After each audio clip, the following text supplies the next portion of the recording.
Hi, I'm Old Sneelock. Welcome to another episode of Old Sneelock's Workshop.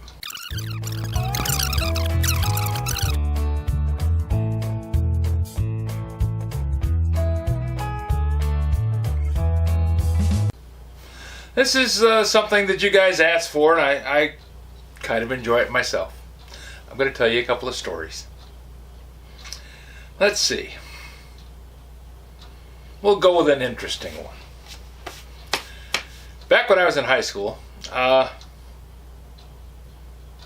through various adventures and other things that are unrelated to the story, I ended up with a whole lot of study halls. Actually had more study halls than I had need for.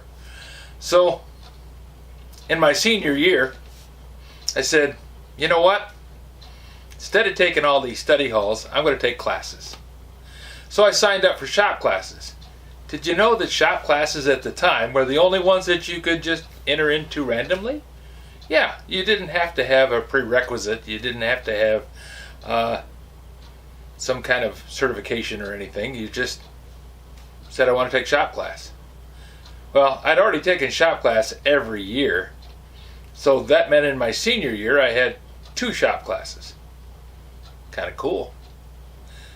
Mr. Stanky and I got along pretty well. He was the shop class teacher for the machine shop. There was another guy who took care of the wood shop, and he and I got along well too. But Mr. Stanky was cool. Since I had 2 shop classes, he thought must be there was some kind of thing where I really wanted to do shop. Actually, I was bored. I didn't want to sit in study hall. I had all my homework done. I could do that in class while I was sitting there. So, anyways, he came up with this idea. He said, okay, we're going to do aluminum casting, because they had a complete foundry. Not a huge foundry like the Midwest where I later worked, but a foundry where you could make molds. Actually, you could start out making the pattern, then make the mold, and then cast it out of aluminum or bronze. They could do bronze because they had a gas-fired furnace. But I digress. He had a variety of things that you could make. One of them was a classic thing where you cast up a person's arm holding a hammer. Now,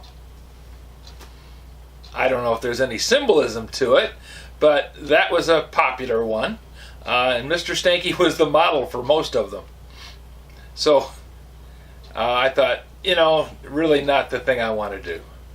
But they did have this mold where you could make a cannon. And I thought, cannon? That's interesting. And Mr. Stanky, being the thorough gentleman that he was, said, well, there's 2 ways to go about this. You can make a showpiece cannon where you just cast it up out of aluminum and make whatever you want to hold it, and then it'll be something to look at. Well, making something to look at, I already had a lot of things hanging on the wall. Really didn't need any more stuff that I could just look at. So I said, okay, I really want to make this a working cannon. He said, well then you have to cast in a piece of water pipe in the center. Water pipe because it was, what they call that? Drawn over mandrel. It didn't have a welded seam. Now, water pipe was galvanized, and it didn't seem to bother the mold any, or it didn't seem to bother the cannon any, so I went down to the hardware store, bought a new piece of water pipe. Didn't want to have anything old and rusty. Wanted to have a new one. Nice smooth bore. Make sure the weld's good. Some of that stuff that was made back in the early 1900s was a little sketchy. So I wanted to have drawn over mandrel galvanized water pipe. So I got a piece of 1/2-inch water pipe, which by the way has a 5/8 inch bore. Pretty close. Not exactly, but pretty close. A little under the 5/8. Kind of depends on how thick the wall is. So that's relevant later in the story. So I made the mold up, and we cast the cannon, and I got it all done, and I got a good grade on the cannon because it was just on the idea of making the mold and casting it. We ran out of class time before I got the opportunity to finish it. Now I cast it with trunnions on it, and the trunnions are the pivot points where the cannon is mounted into a housing or framework so that you can set elevation. They were on there. They weren't anything great. I mean, it was on there. It was rough casting. So at the end of school, I put it in a closet at home, and there it's set. Never did anything with it. Then one day my neighbor and I were talking, and I said I had made a cannon in high school. He said, "You did?" I said, "Yeah, I cast up a cannon out of aluminum." He said, "Well, let's see it." So I went up, got it out of my closet, brought it down, showed him. He said, "That's cool."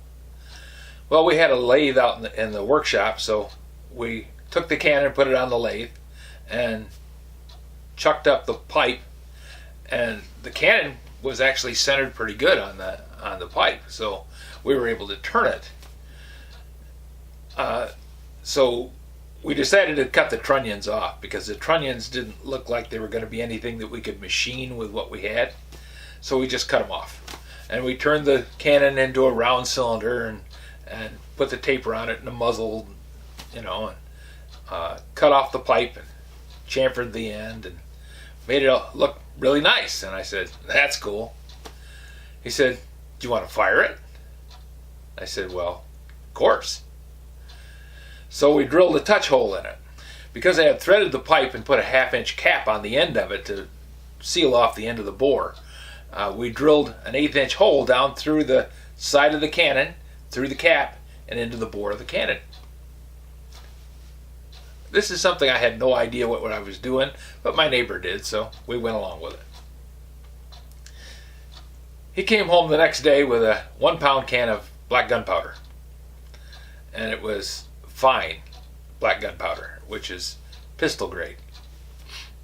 So we had black gunpowder, we had a cannon barrel, and we said, "Let's see if it shoots."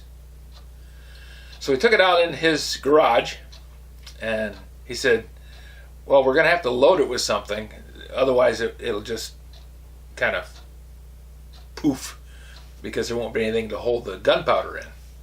Gunpowder is usually measured in grains, and I don't know how many grains we put in, but it was the cap off the gunpowder can. So it was about, we'll call it a teaspoon of gunpowder into the muzzle of the cannon. We took some newspaper, wadded up, and stuffed it down into the barrel. I don't have any idea what we were doing at the time. I had never worked with black gunpowder. But we rammed that down into the barrel and tamped it down carefully. Thank heavens we did that, because later part of the story we'll explain further. Used a wooden stick, drove it down in there, and tamped that paper down in. Then he took about the same amount of birdshot, lead birdshot, poured it down the barrel, and then put a piece of paper wad over the top of that and tamped that down. Then we took a little bit of the gunpowder and poured it into that 1/8-inch hole until we had a little pile of gunpowder sitting on top of it. Well, neither one of us had any fuse. A cannon fuse would have been a great idea, but we didn't have any. So, being improvisational geniuses that we were, we decided that we would use a cigarette to touch it off with. Okay. Now, not wanting to have that birdshot fly around and hurt anything in the garage, we set up a piece of 3/4-inch plywood against the back wall, thinking that birdshot, it won't go through it, It's going to be 20 feet away, and there's just a little bit of gunpowder in there, right? It won't do much. So we didn't have a mount for the cannon, and we'd cut the trunnions off, so there wasn't really any way to fasten it down. So we took a Pepsi crate. Back in the old days, you had the glass Pepsi bottles that were about this tall, and they used to come in a wooden crate with all these dividers in it. We turned that over upside down because that was kind of a common thing to use during the day. A lot of wooden boxes, and we had a Pepsi crate. So we flipped the Pepsi crate upside down, set the cannon on top of that, aimed it at the piece of plywood with the touch hole up, put the gunpowder into the touch hole till we had a little pile on top. Then, because everybody smoked at the time, I didn't, I was too young. He took a cigarette, lit it, laid it on top of the gunpowder so that it had like a 1/4 inch or so to burn. I know this sounds really insane, and it probably was. But then we went outside and we slid the doors shut on the garage. Now this was a 7-car garage that used to be it was the garage for a coal company, and built heavily. I mean, made out of solid wood and had big sliding doors on it. So we went over to the side and looked through the window, watched the cannon. Now, it takes a long time for a cigarette to burn down. 7 minutes is considered, that used to be a commercial, the 7-minute cigarette was considered a long time for a cigarette to burn, but still, for a 1/4 inch, it must have taken half a day, at least it felt like it. So, we're watching through the window, and the cigarette's still burning. You can see the smoke coming off of it. And we're sitting there, well, standing there, looking in the windows, and we're kind of talking back and forth, and all of a sudden we hear this horrific boom! And then a slam, like somebody took a sledgehammer and hit the door on the garage. Then we heard tinkling. We opened the garage door. The cannon not being tied down, the recoil moved the cannon almost as much as it moved the lead shot. Because it's an aluminum cannon, it doesn't weigh much. It knocked a dent about that big around in the garage door. Fortunately, it was a wood garage door. Didn't go through it. Stopped it right there, but knocked a pretty good dent in it. You can only see it from the inside, though. Cannon laid there on the floor next to the garage door. Pepsi crate was fine. No damage to it at all. The piece of 3/4 inch plywood had a hole about this big around in it. And the window behind it was shattered. Fortunately, there was another garage behind that, and it looks like it pretty much petered out by the time it got there, because there wasn't any marks on the side of the garage. But that impressed me with the power of black powder. I said, whoa! That's pretty cool. Maybe we shouldn't use so much shot. Well, we only fired the cannon off a couple times. We did do a lot of experiments with black powder, because why not? You got some, right? Because the cannon worked so well and was so destructive, and we were impressed with the power of black powder, we set about making all kinds of explosions and puffs of smoke. And my neighbor thought it'd be a cool idea to try setting off a flare. So he took a piece of 1/2 inch water pipe, put some gunpowder in it, aimed it straight up in the air, poured a powder trail away from the piece of pipe, and then he touched off the powder trail. Now, normally you would think that the powder trail would have a time that it burned, and it, you know, you always see it in the movies where the powder trail burns slowly, and Pearl Pure Heart is trapped to the end of the cannon, and somebody's, to make suspense, is playing dramatic music, and that gunpowder slowly burns over to where the keg of gunpowder is that she's ready to get blown up by. And then it goes boom. Well, powder trail we laid was about 3 foot long. And you'd think 3 foot, that's pretty good time, right? It takes a while for it to burn. Well, pistol powder burns quickly. It's only got a short little barrel to come out of, so it has to burn quickly. So the idea is to have fine powder which ignites quickly and burns quickly. So we made our powder trail out of black gunpowder, pistol grade. we tried the cigarette thing again. But this time, rather than laying it across the pile so that it was about a 1/4 inch away from the powder, he missed a little bit. He actually touched the powder with a lit cigarette. Now he was 3 feet away from the little rocket.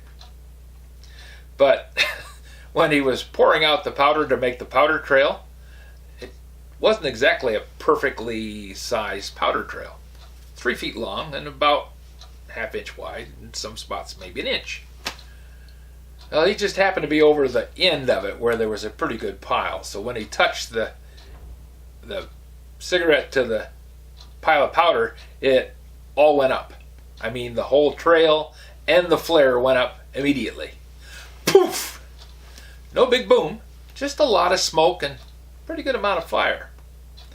Well, since he was bent over, reaching down to touch the powder when it happened,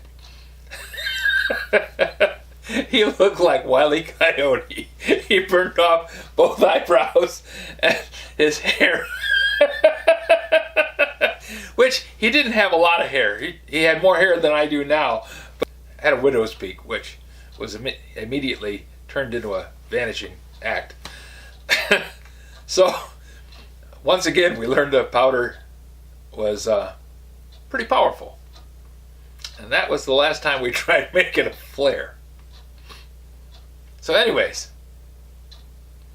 that's my story for today. Hope you enjoyed it. And if you have any suggestions for a new video, questions about today's video, or any of the other videos on the channel, just drop a note in the comments. You know I read them all. Thanks for watching.